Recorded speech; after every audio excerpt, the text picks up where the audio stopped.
15 brutal stab wounds, 2 sensational trials, and a century later, who killed George Harry Storrs? In the shadows of Gorse Hall, a prominent businessman was savagely stabbed 15 times, while his wife refused to approach his dying body. The mysterious murder of George Harry Storrs in 1909 would lead to 2 sensational trials, both ending in acquittals. With threatening letters, a servant's suicide, a former lover's drowning, and multiple viable suspects, this Victorian murder mystery captivated England. More than a century later, the question remains, who wielded the knife that November night in Stalybridge? The answer may lie in connections never fully explored during the original investigation. Welcome to X by X Confidential, where we delve into history's most perplexing unsolved cases. Every week, we explore another mysterious case that time has nearly forgotten. Now, let's return to the blood-soaked carpets of Gorse Hall and the night that changed Stalybridge forever. In the crisp autumn air of Stalybridge, Cheshire, England, Gorse Hall stood as an imposing testament to wealth and social standing.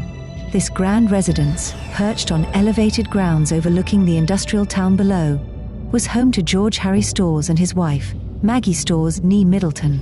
The year was 1909, and the Victorian era had only recently given way to the Edwardian period, bringing with it new societal changes while old traditions and class structures remained firmly in place.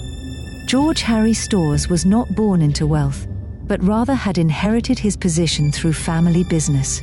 He was the third son of William Storrs, a man who had built a formidable reputation in Stalybridge as a highly successful builder. William's construction business had flourished in the latter half of the 19th century, allowing him to provide his sons with opportunities for advancement. George, demonstrating business acumen, had taken control of his father's enterprise and continued to expand its operations. By 1909, George had established himself as a prominent figure in the community, respected for his business sense, if not universally liked for his character. The Storrs family was well known throughout Stalybridge. George's older brother James lived at a property called the Hollies on Mustin Street, while another brother, William, resided at 219 Mottram Road. A third brother, William Henry Storrs, had died some years earlier in 1903, leaving George and his remaining siblings to carry on the family name and business interests. The extended Storrs family maintained close proximity to one another, reflective of the tight-knit community and family structures common to the time. George's marriage to Maggie had taken place when he was 30 years old and she was 35. To outside observers, the marriage appeared somewhat unusual for the era. They were childless, and their relationship lacked the obvious warmth and affection that characterized many marriages of their social standing. This stood in stark contrast to George's brother James, whose family life seemed to better represent the Victorian and Edwardian ideals of domestic happiness. However, appearances could be deceiving.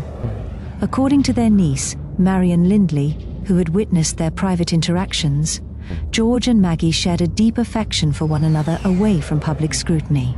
Their relationship, while perhaps unconventional by the standards of the day, was nonetheless built on mutual respect and genuine feeling. Gorse Hall itself was a substantial property, reflecting the status that George had achieved. The house employed several servants, including James Worrell, a man who had earned George's implicit trust and confidence. The relationship between employer and employee had transcended the usual boundaries, with Worrell becoming something of a confidant to George in matters both professional and personal. This closeness would prove significant as events unfolded. In the months leading up to November 1909, a pall had descended over Gorse Hall. The source of this disquiet could be traced to a series of anonymous, threatening letters that had begun arriving at the residence. These were not merely common threats or attempts at extortion that a wealthy businessman might occasionally face. Instead, they contained specific and ominous warnings that suggested the writer had intimate knowledge of George's personal affairs. The timing of these letters coincided with a tragic event that had rocked the small community of Stalybridge: the suicide of a young woman named Maria Hohl. Maria had not been a random citizen. She had been employed as a governess for the children of Robert Innes, a local solicitor and friend of George Harry Storrs. This connection alone might not have raised suspicions, But rumors had circulated through Stalybridge that George and Maria had engaged in an extramarital affair. Robert Innes himself had connections to the Storrs family beyond mere friendship. He was, in fact, a distant relation to George through marriage. Innes's first wife had been Eliza Storrs, and they had a daughter named Eliza Storrs Innes. The father of Innes's first wife, John Storrs, had been involved in the management of Taylor, Lang and Company, a major textile engineering company in Stalybridge.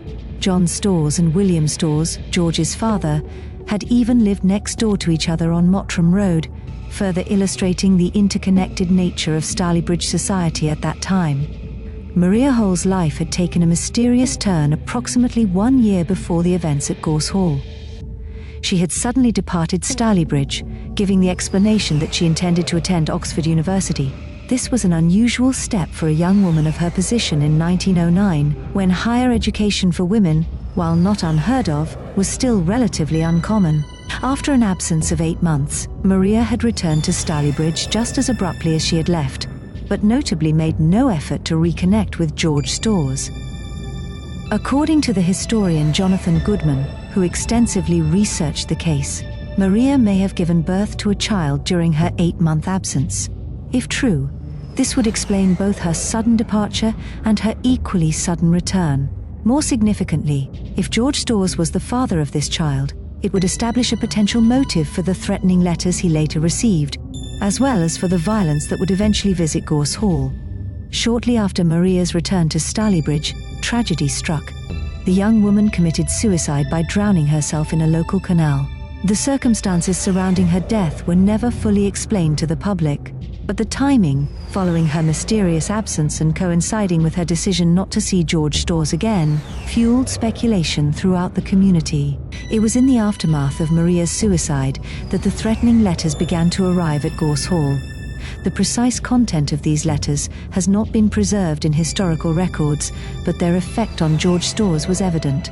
He became increasingly fearful for his safety, confiding his concerns primarily in James Worrell, rather than the local authorities or even his wife. This reluctance to seek broader help suggests that George may have understood the threats to be connected to private matters he preferred to keep hidden. As 1909 progressed, the situation at Gorse Hall deteriorated further. According to Jonathan Goodman's research, Gorse Hall experienced what appeared to be an attempted break-in. During this incident, the barrel of a gun was thrust through a window of the house. Goodman proposed a controversial theory about this first attack, that it may have been staged, possibly by James Worrell at George's instruction, to ensure that local police would take the threatening letters seriously. Whether genuine or fabricated, the incident achieved its apparent purpose. Police began conducting patrols of the grounds surrounding Gorse Hall, and a bell was installed at the property, designed to summon help quickly in the event of danger. George tested this security bell after its installation, an action that ironically damaged his standing with local law enforcement. The test, conducted without prior warning, resulted in police rushing to Gorse Hall, only to find no emergency underway. This false alarm eroded much of the goodwill and sympathy that George had accumulated with the authorities, making them potentially less responsive to future calls from the residents. Another significant figure in George Storrs' life during this period was his cousin, Cornelius Howard. The relationship between the two men was strained at best. Cornelius had begun his adult life as a petty thief before joining the British Army, where he had risen to the rank of bombardier, a respectable achievement that spoke to his ability to apply himself when motivated. Upon leaving military service, Cornelius had approached George seeking employment in the family construction business. George, however, had refused this request, deepening the rift between the two men. This rejection would later cast suspicion on Cornelius, following the events of November 1, 1909. By late October 1909, the atmosphere at Gorse Hall had become one of palpable tension. George Storrs continued to receive threatening correspondence. The police patrols of the property had become routine but were not constant. The bell installed for emergencies stood ready, though its effectiveness had been called into question following George's ill-advised test. Most significantly, Preparations were underway across Stalybridge for the upcoming January 1910 general election, a major undertaking that would soon divert police resources away from private security matters such as those at Gorse Hall. On the evening of November 1st, 1909, these various threads — George's business prominence, his complex family relationships, the tragedy of Maria Hohl, the threatening letters, the strained police relations, and the impending election — would converge in a perfect storm of circumstances that would result in one of England's most enduring murder mysteries. The stage was set for tragedy at Gorse Hall, with George Harry Storrs at its centre. As dusk settled over Stalybridge on Monday, November 1st, 1909, the streets grew quiet. The imposing silhouette of Gorse Hall stood against the darkening sky, its windows glowing with lamplight. Inside, George Harry Storrs, aged 59, was spending what would prove to be his final evening at home with his wife Maggie and their household staff. The autumn weather had turned cold, and a sense of unease permeated the grand house. For weeks, the threatening letters had continued to arrive, their ominous messages weighing heavily on George's mind. Despite the police patrols that occasionally circled the property, the security measures had proven insufficient to restore peace of mind to the residents of Gorse Hall. That particular evening held no special significance to begin with. George and Maggie were at home, along with their cook, a maid, and James Worrell, George's trusted employee and confidant. The household had finished dinner, and the evening had settled into its usual routine. George was likely reviewing business papers in his study, while Maggie occupied herself elsewhere in the house. The servants went about their usual evening duties, creating the comforting background sounds of a well-run household: the clink of dishes being washed, footsteps on the stairs, the occasional opening and closing of doors. Little did any of them know that this ordinary November evening would soon be shattered by violence, transforming Gorse Hall from a symbol of prosperity into a scene of horrific bloodshed that would baffle investigators. The exact time that the attack began was never firmly established, but evidence suggests it occurred sometime after 8 o'clock in the evening. What is known with certainty is that the tranquility of Gorse Hall was suddenly and violently disrupted when an intruder somehow gained access to the property. The precise method of entry remained a significant point of contention during the subsequent investigation.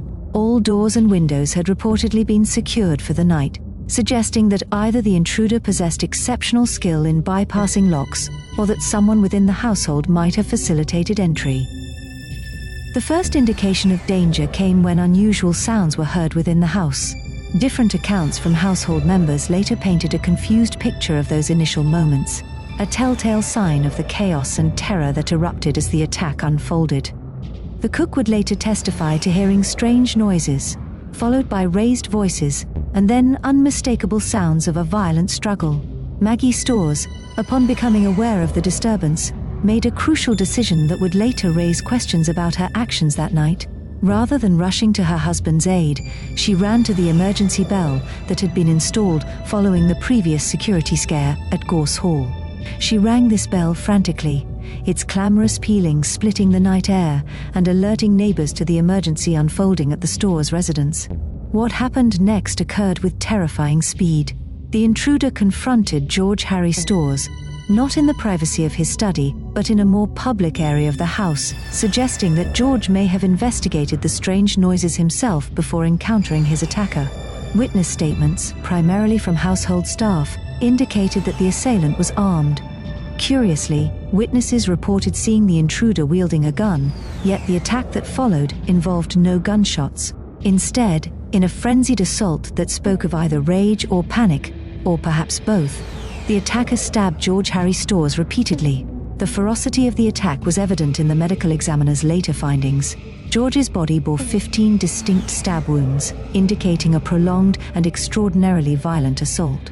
The wounds were concentrated on his torso and upper body, with several penetrating vital organs. The nature of these wounds suggested that the attacker had struck with considerable force, driving the blade deep with each thrust. Throughout this brutal attack, George apparently fought for his life. Signs of struggle were evident throughout the room: overturned furniture, broken objects, and blood spatter patterns that told the story of a desperate man trying to fend off his attacker. Despite his age, George was described as being in good physical condition, and he did not succumb easily to the assault. Household staff, alarmed by the commotion and Maggie's ringing of the emergency bell, rushed toward the scene but were reportedly too terrified to directly intervene. James Worrell, despite his loyalty to George, did not play the heroic role one might have expected from such a trusted employee. The reasons for this would later become a point of speculation. Was he overcome by fear, or was there some other explanation for his failure to come to his employer's aid?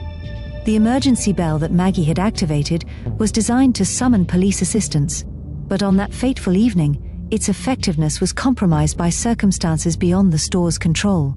Unbeknownst to the household, local police resources had been diverted to monitor election-related activities in preparation for the January 1910 general election. This preoccupation meant that the response to the Gorse Hall emergency was delayed, crucially, fatally delayed. By the time help arrived, the attacker had fled, leaving behind a scene of carnage. George Harry Storrs lay dying on the floor, his life ebbing away with each passing minute as his blood soaked into the expensive carpets of Gorse Hall. Medical assistance was summoned, but the severity of his wounds made survival unlikely.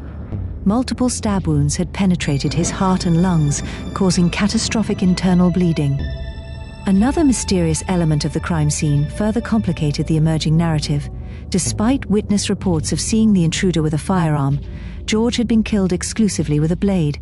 This discrepancy would later fuel theories about premeditation, suggesting that the attacker may have brought the gun to intimidate, but had always intended to use the knife to carry out the murder.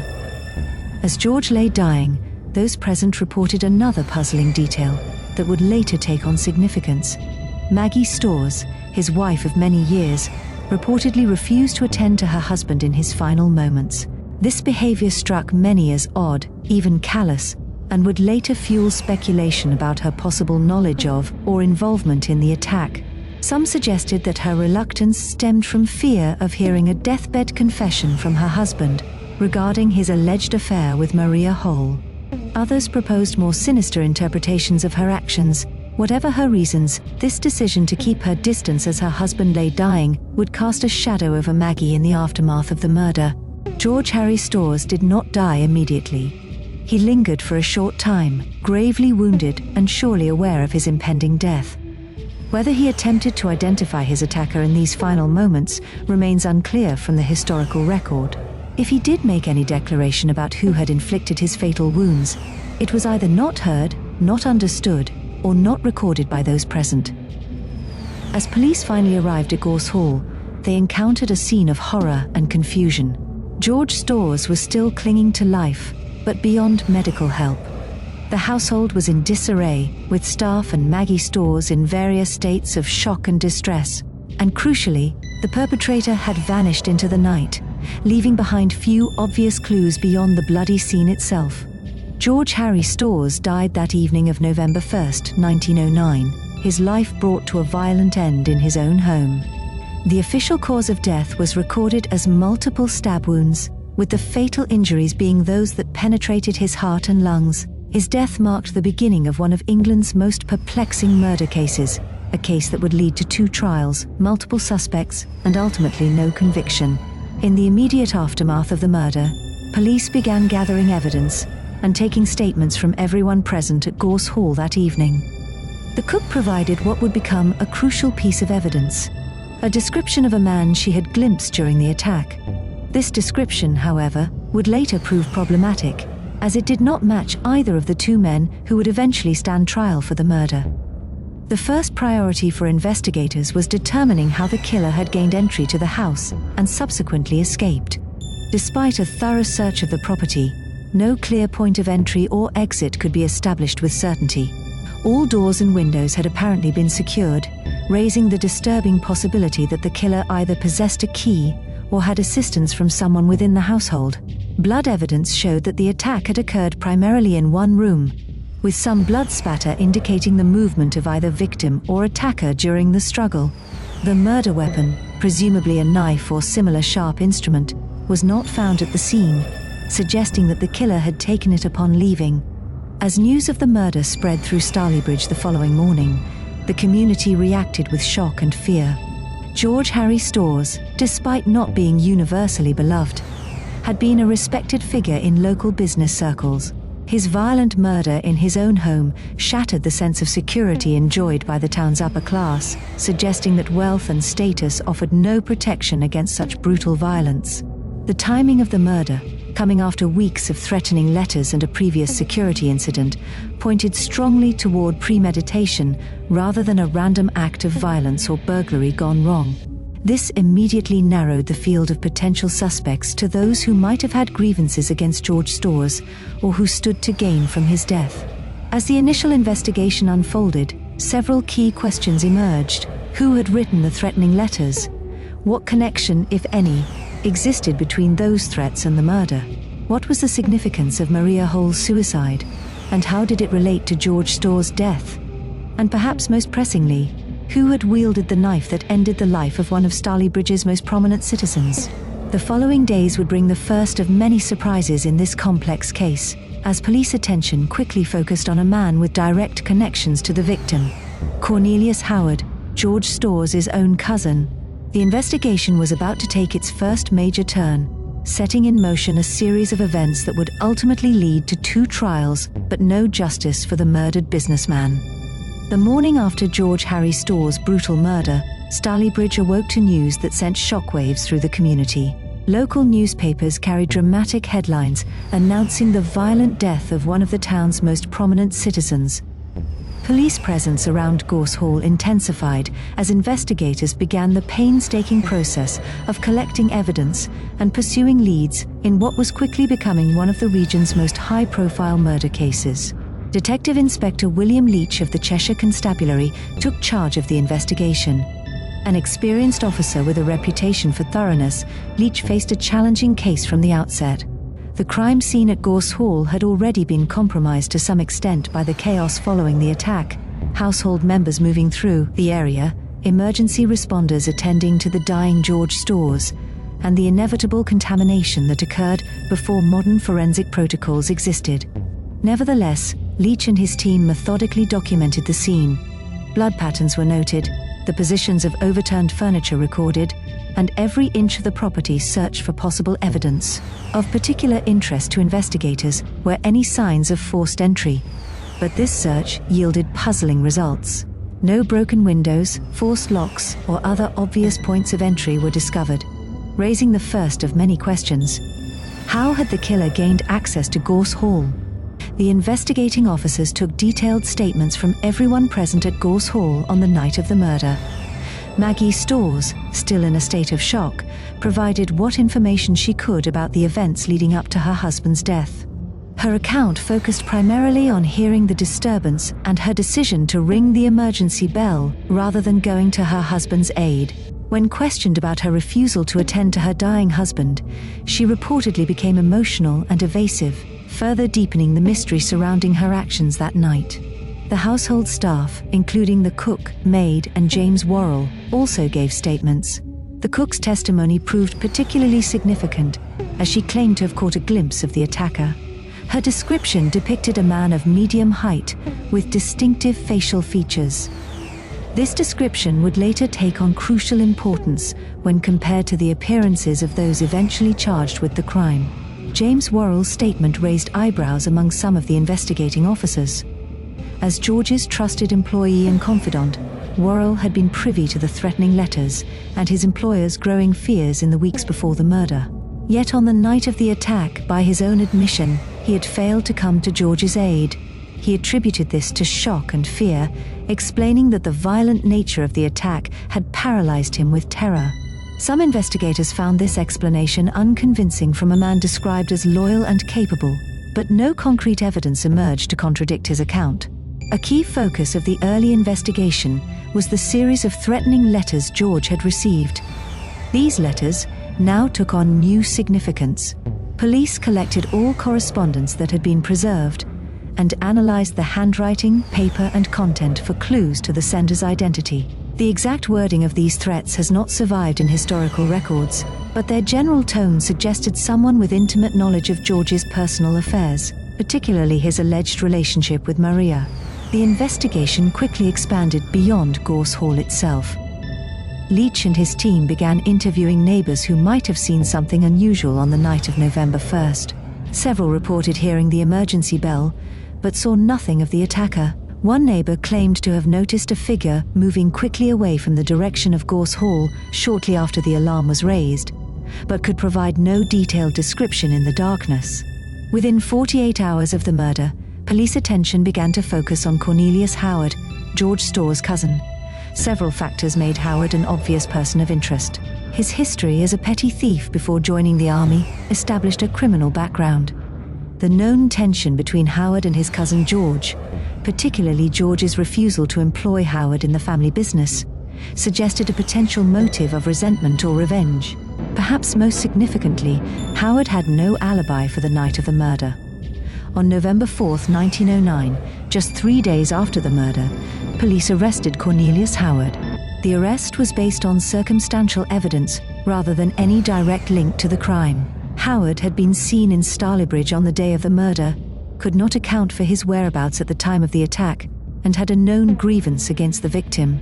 In the eyes of many in the community, these factors made him an obvious suspect. Howard vehemently denied any involvement in his cousin's death.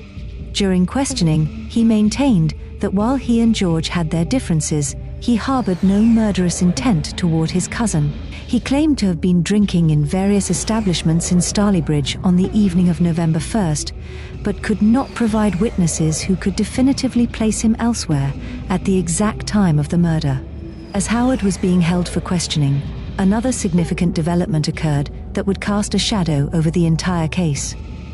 On November 6, 1909, James Worrell, George Storrs' loyal employee, was found dead. He had committed suicide by hanging himself. This shocking turn of events immediately raised questions about Worrell's potential involvement in or knowledge of the murder plot. Had guilt driven him to take his own life? Or had he possessed information about the killer's identity that he had taken to his grave? Worrell left no suicide note explaining his actions. His death occurred shortly after George Storrs' burial, suggesting a possible connection between the funeral and Worrell's decision to end his life. Some investigators theorized that Worrell might have played a role in facilitating the attacker's entry to Gorse Hall, explaining both his failure to help during the attack and his subsequent suicide. Others believed he might have been the author of the threatening letters, possibly seeking to create a pretext for increased security at the property. Despite these suspicions, no concrete evidence linked Worrell to the crime beyond his unusual behavior on the night of the murder and his subsequent suicide. His death removed any possibility of further questioning, leaving his true role in the events at Gorse Hall open to speculation. Meanwhile, the investigation into Cornelius Howard continued. Investigators searched his lodgings and questioned his associates, seeking any evidence that might concretely tie him to the murder. The results were inconclusive. No bloody clothing, potential murder weapon, or other physical evidence was discovered. Howard's background as a military man suggested he would have had the physical capability to overpower George Storrs, but the same could be said of many men. A significant problem for the prosecution emerged when the cook's description of the intruder was compared with Howard's appearance. There were notable discrepancies that defense attorneys would later seize upon. Nevertheless, authorities proceeded with building a case against Howard, focusing on motive and opportunity in the absence of more direct evidence. By mid-November 1909, Cornelius Howard had been formally charged with the murder of George Harry Storrs. The preliminary hearing drew intense public interest, with the local courthouse packed to capacity. Newspaper coverage spread beyond Stalybridge to neighboring communities and even to the national press, turning the Gorse Hall murder into one of the most talked about crimes of the year. As preparations for Howard's trial began, investigators continued to explore other aspects of the case. The connection to Maria Hohl's suicide remained of particular interest. Her tragic end following an alleged affair with George Storrs and the subsequent birth of a child, according to some accounts, provided a potential motive for several individuals beyond Cornelius Howard. Detectives investigated Maria's family, particularly seeking information about any male relatives who might have sought revenge for her death. They discovered that she had a younger brother, John Gottfried Hohl, who became another person of interest in the case. Unlike Howard, however, John Hohl was not immediately charged, as evidence connecting him to the crime scene was even more tenuous. The investigation also considered the possibility that Maggie Storrs herself might have orchestrated her husband's murder. Her strange behavior on the night of the crime, ringing the alarm bell but refusing to attend to her dying husband, struck some as suspicious. If she had known about George's affair with Maria and the resultant child, she would have had a clear motive. However, no evidence emerged to suggest that Maggie had any direct involvement. And her genuine distress following her husband's death, including reports of her fainting on several occasions, argued against her culpability. George's brother, James Storrs, also came under some scrutiny. The apparent friction between the brothers, stemming from James's happier family life compared to George's childless marriage, provided a thin potential motive. Some investigators wondered if James might have hired someone to kill his brother. But again, no substantive evidence supported this theory. As December 1909 approached, the investigation increasingly focused on building the case against Cornelius Howard, rather than pursuing other leads. Howard remained in custody awaiting trial, continuing to protest his innocence. His defense was being prepared by Edward Theophilus Nelson, a barrister from British Guiana who had graduated from St. John's College, Oxford in 1902. Nelson's involvement would prove significant, as his skilled defense would ultimately shape the outcome of the case. The investigation had gathered what evidence it could, but the case against Howard remained largely circumstantial. There was no murder weapon, no bloody clothing, no fingerprints, as fingerprinting was still in its infancy as a forensic technique, and no witnesses who could place Howard definitively at the scene. The prosecution would need to rely heavily on establishing motive and opportunity, while addressing the discrepancies between Howard's appearance and the cook's description of the intruder. As the year 1909 drew to a close, the investigation phase of the Gorse Hall murder case was largely complete. The stage was now set for Cornelius Howard to stand trial for the killing of his cousin, George Harry Storrs. What no one yet realized was that this would be merely the first act. The trial of Cornelius Howard for the murder of his cousin George Harry Storrs began on February 16, 1910, at the Chester Assizes. The courthouse was packed to capacity, as the sensational case had captured public imagination throughout Cheshire and beyond.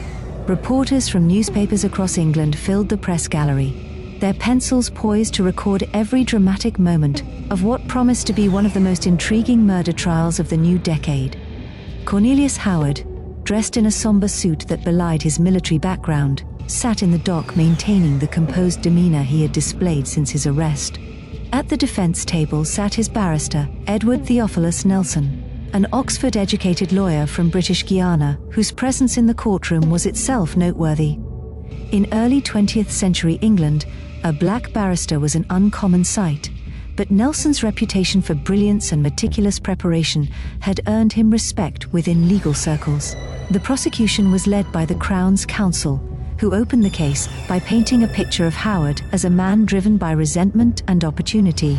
The prosecutor emphasized Howard's history as a petty thief before his military service, his strained relationship with the victim, and most importantly, George Storrs' refusal to employ Howard in the family business. This rejection, the prosecution argued, had festered in Howard's mind, eventually driving him to murder. "Gentlemen of the jury," the prosecutor intoned, "before you sits a man who once wore His Majesty's uniform with distinction, rising to the rank of bombardier. But beneath this veneer of respectability lies a man consumed by jealousy of his more successful cousin. A man who, when denied access to the prosperity of the Storrs family business, decided that if he could not share in his cousin's wealth, he would ensure George Harry Storrs would not live to enjoy it." The prosecution laid out a timeline of the events of November 1, 1909, placing Howard in Stalybridge on the day of the murder. They highlighted his inability to provide a verifiable alibi for the crucial hours during which George Storrs was attacked. The threatening letters received by Storrs in the weeks before his death were introduced as evidence, with the prosecution suggesting that Howard might have authored them to psychologically torment his cousin before physically attacking him. The most challenging aspect of the prosecution's case was the absence of direct physical evidence linking Howard to the crime scene.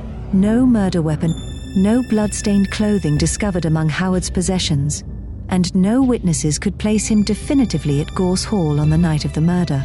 To overcome these deficiencies, the prosecution relied heavily on establishing motive and opportunity, supplemented by Howard's history of criminal behavior.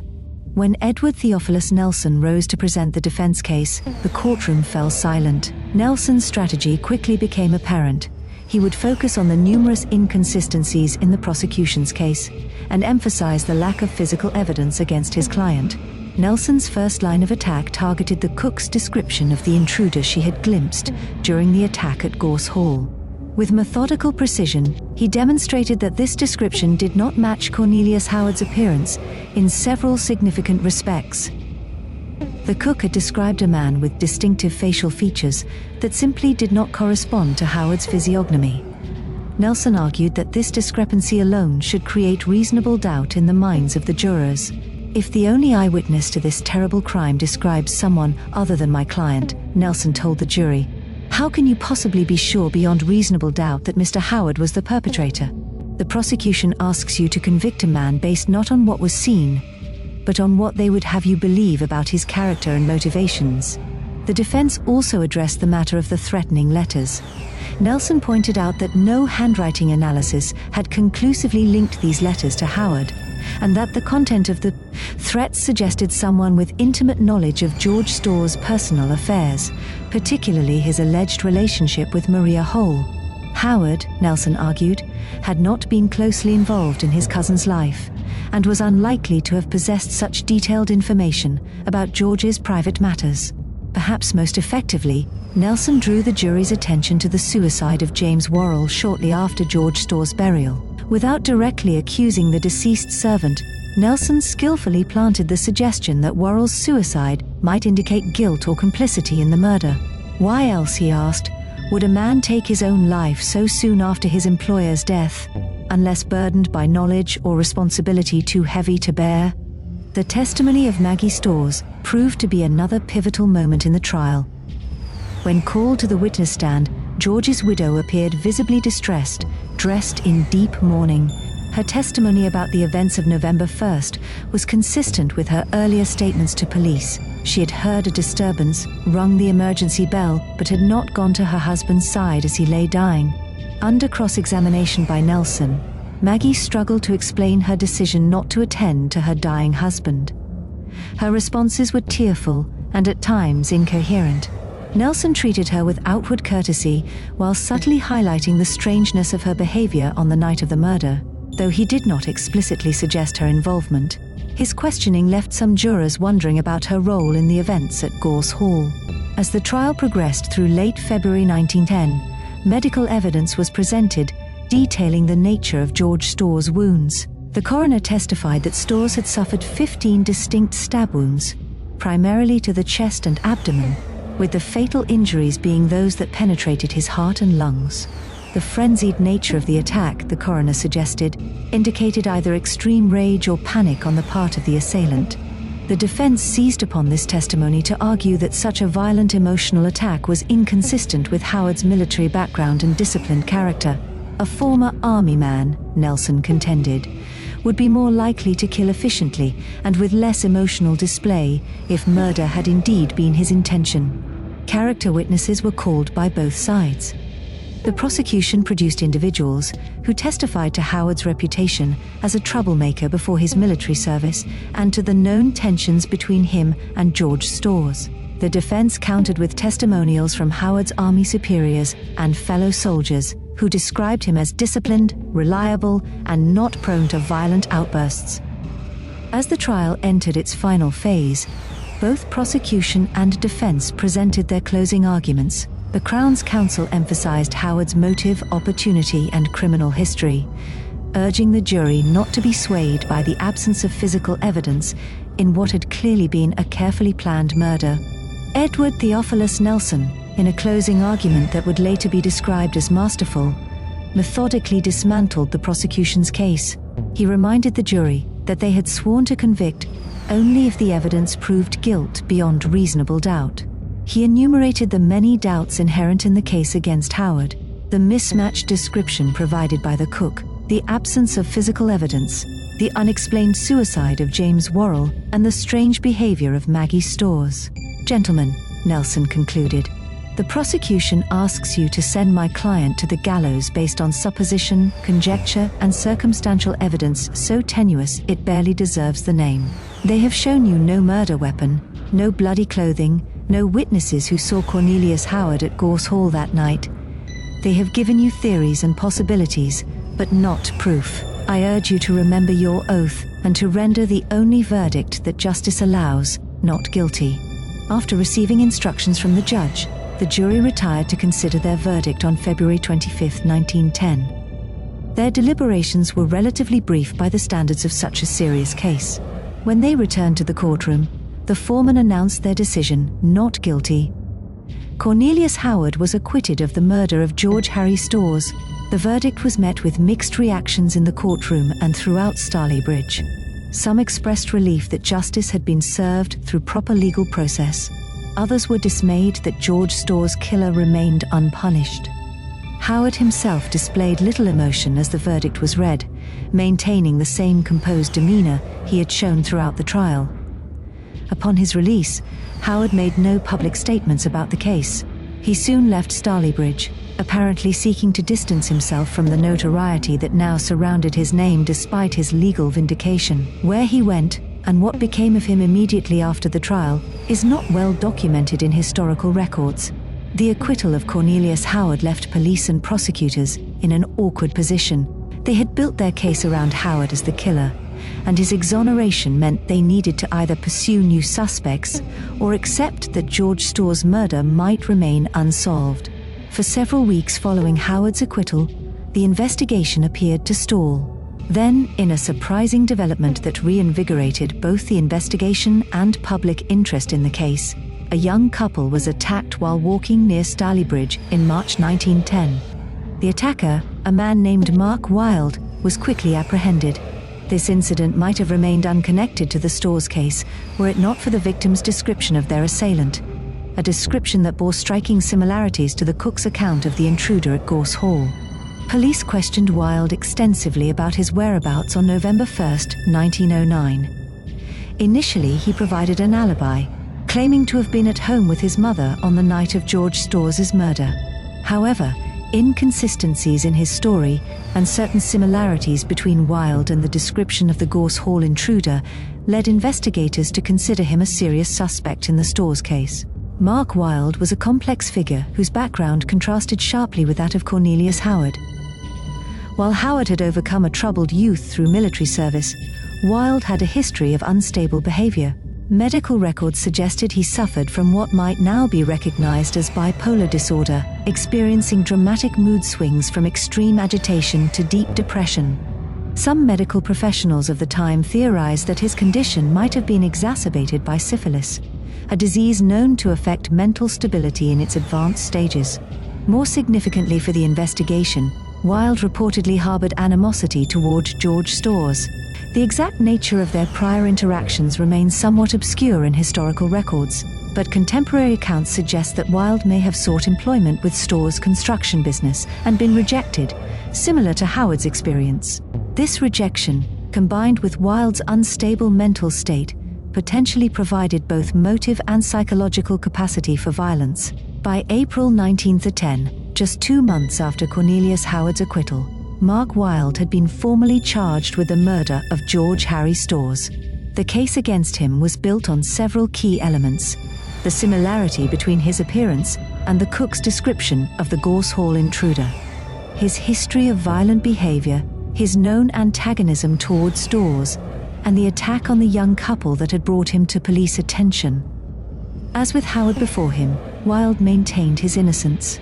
His defense was complicated by his mother's insistence that he had been at home with her on the night of Storrs' murder, an alibi that, if true, would exonerate him completely. However, investigators found reason to doubt the reliability of this alibi, suspecting that a mother's loyalty might have trumped truthfulness. The decision to charge a second man with the same murder following the acquittal of the first suspect was unusual and placed tremendous pressure on the prosecution. They would need to build a convincing case against Wilde while implicitly acknowledging that they had been wrong about Howard. a difficult narrative to present to a jury and the public. In a remarkable coincidence that added another layer of complexity to the case, Edward Theophilus Nelson was retained as defense counsel for Mark Wilde. Having successfully defended Cornelius Howard, Nelson now found himself in the position of defending a second man against charges for the same crime. His intimate knowledge of the evidence and witnesses from the first trial positioned him uniquely to challenge the prosecution's new theory of the case. As preparations for Wilde's trial began, the investigation into the Storrs murder entered its second phase. Witnesses were re-interviewed, evidence re-examined, and new inquiries made into Wilde's background and movements around the time of the murder. The prosecution was determined to build a stronger case than they had against Howard, aware that a second failed prosecution would likely mean the end of any hope for justice in the Storrs case. The stage was now set for an extraordinary legal proceeding, a second murder trial for a crime that had already resulted in one acquittal. As summer approached in 1910, the residents of Stalybridge and interested observers throughout England waited with bated breath to see whether Mark Wilde would meet the same fate as Cornelius Howard, or whether George Harry Storrs' killer would finally face justice. The trial of Mark Wilde for the murder of George Harry Storrs commenced in July 1910 at the Chester Assizes, the same venue that had hosted Cornelius Howard's acquittal just 5 months earlier. Once again, public interest was intense, with spectators queuing for hours to secure seats in the public gallery. The unprecedented nature of trying a second man for a murder after the acquittal of the first accused lent the proceedings an air of historical significance. Mark Wilde presented a stark contrast to Cornelius Howard in both appearance and demeanor. Where Howard had maintained composure and military bearing throughout his trial, Wilde appeared nervous and agitated. His physical characteristics more closely matched the description provided by the cook who had glimpsed the intruder at Gorse Hall, a point the prosecution was quick to emphasize in their opening statements. The Crown's case against Wilde centered on 4 key elements: his physical resemblance to the described intruder, his history of erratic and sometimes violent behavior, his antagonism toward George Storrs, and the attack on the young couple that had brought him to police attention. The prosecution had learned from the weaknesses in their case against Howard and sought to present a more comprehensive narrative linking Wilde to the crime.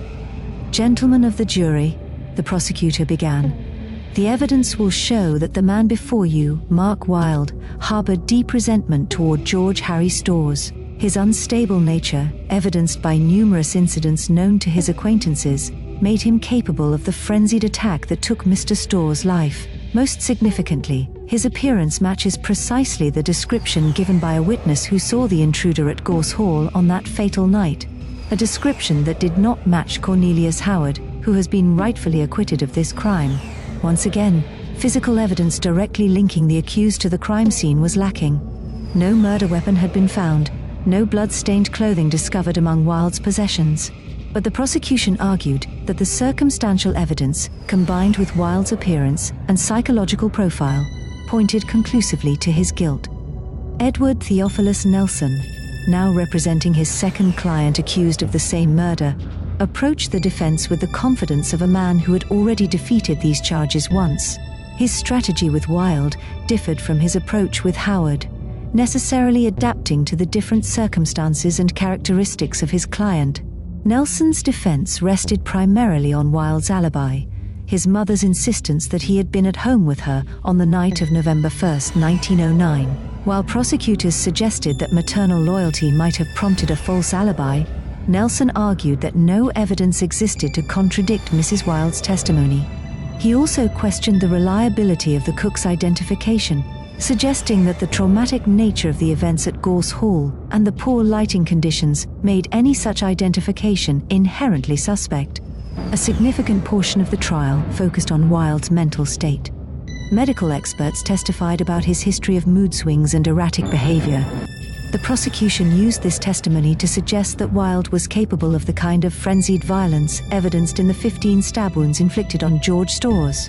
The defense, conversely, argued that Wilde's documented mental health issues would have made him incapable of planning and executing such a crime without leaving more evidence of his involvement. The testimony of Maggie Storrs once again proved pivotal. Now appearing in her second murder trial related to her husband's death, Maggie seemed more composed than during Howard's trial. Her account of the events remained consistent, but under Nelson's cross-examination, she acknowledged that she had never seen the intruder clearly enough to identify him. Nelson skillfully used this testimony to underscore the uncertainty surrounding the identity of George Storrs' killer.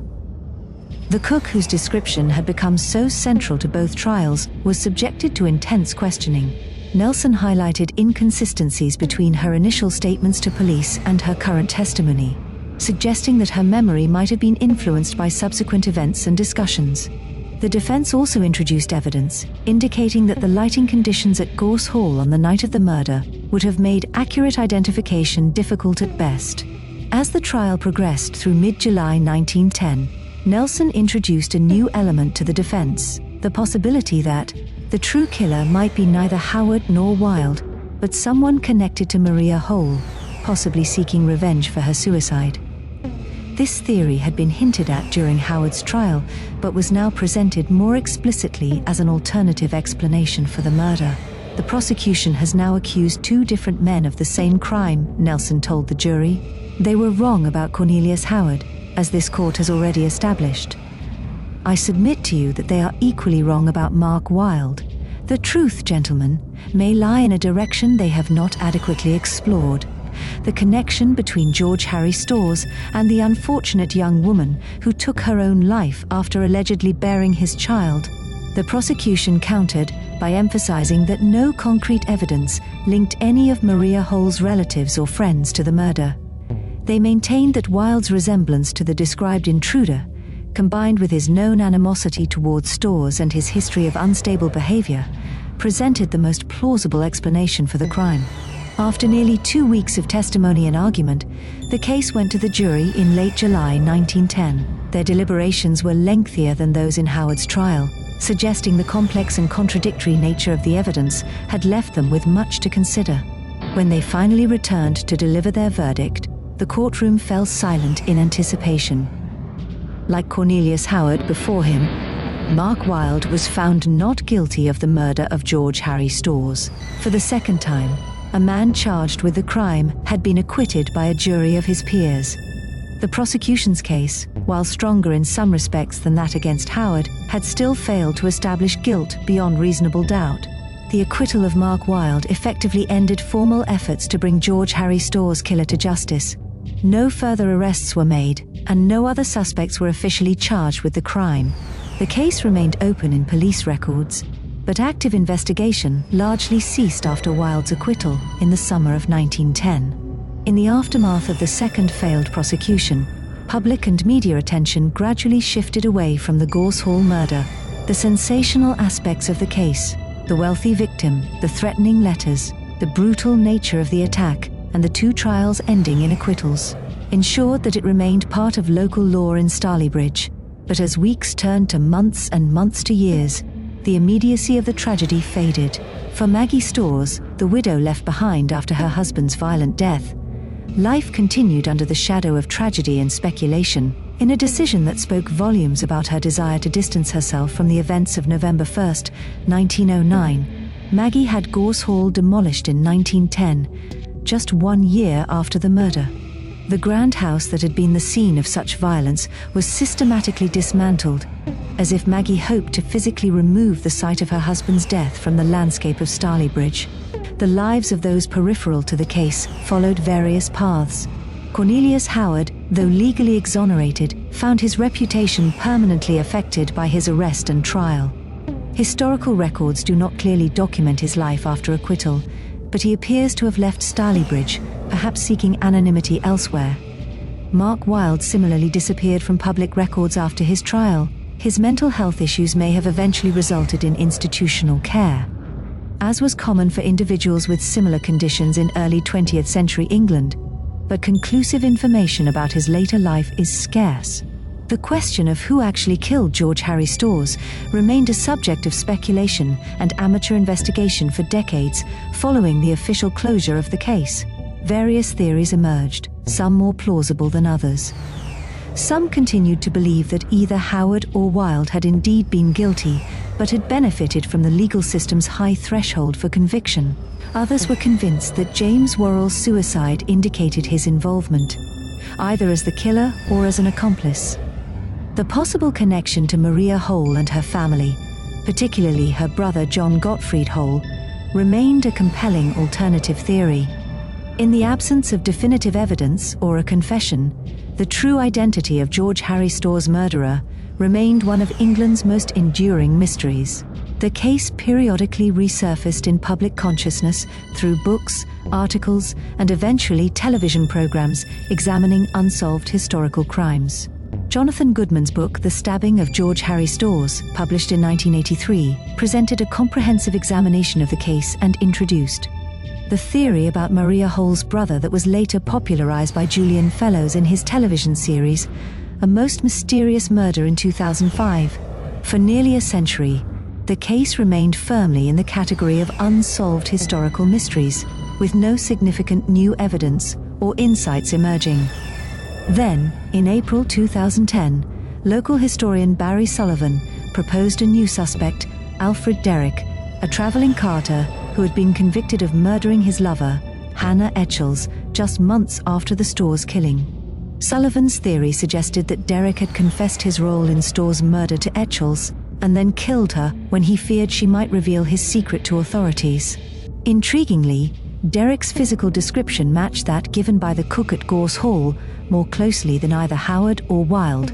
This theory provided a potential connection between two previously unlinked murders and offered a plausible explanation for why both prosecutions had failed. The authorities had simply been pursuing the wrong men. Whether Alfred Derrick was indeed the killer of George Harry Storrs remains speculative. Like all theories about this century-old crime, the passage of time, the death of all witnesses and potential suspects, and the absence of preserved physical evidence that might be subjected to modern forensic techniques make definitive resolution virtually impossible. Today, the site where Gorse Hall once stood is open parkland, with little to indicate the grand house that once occupied the location or the tragic events that occurred there on November 1, 1909. Occasionally, local historical societies and theatre groups organize events commemorating the case, such as the walk staged in November 2009 to mark the centenary of the murder, culminating at the former site of Gorse Hall.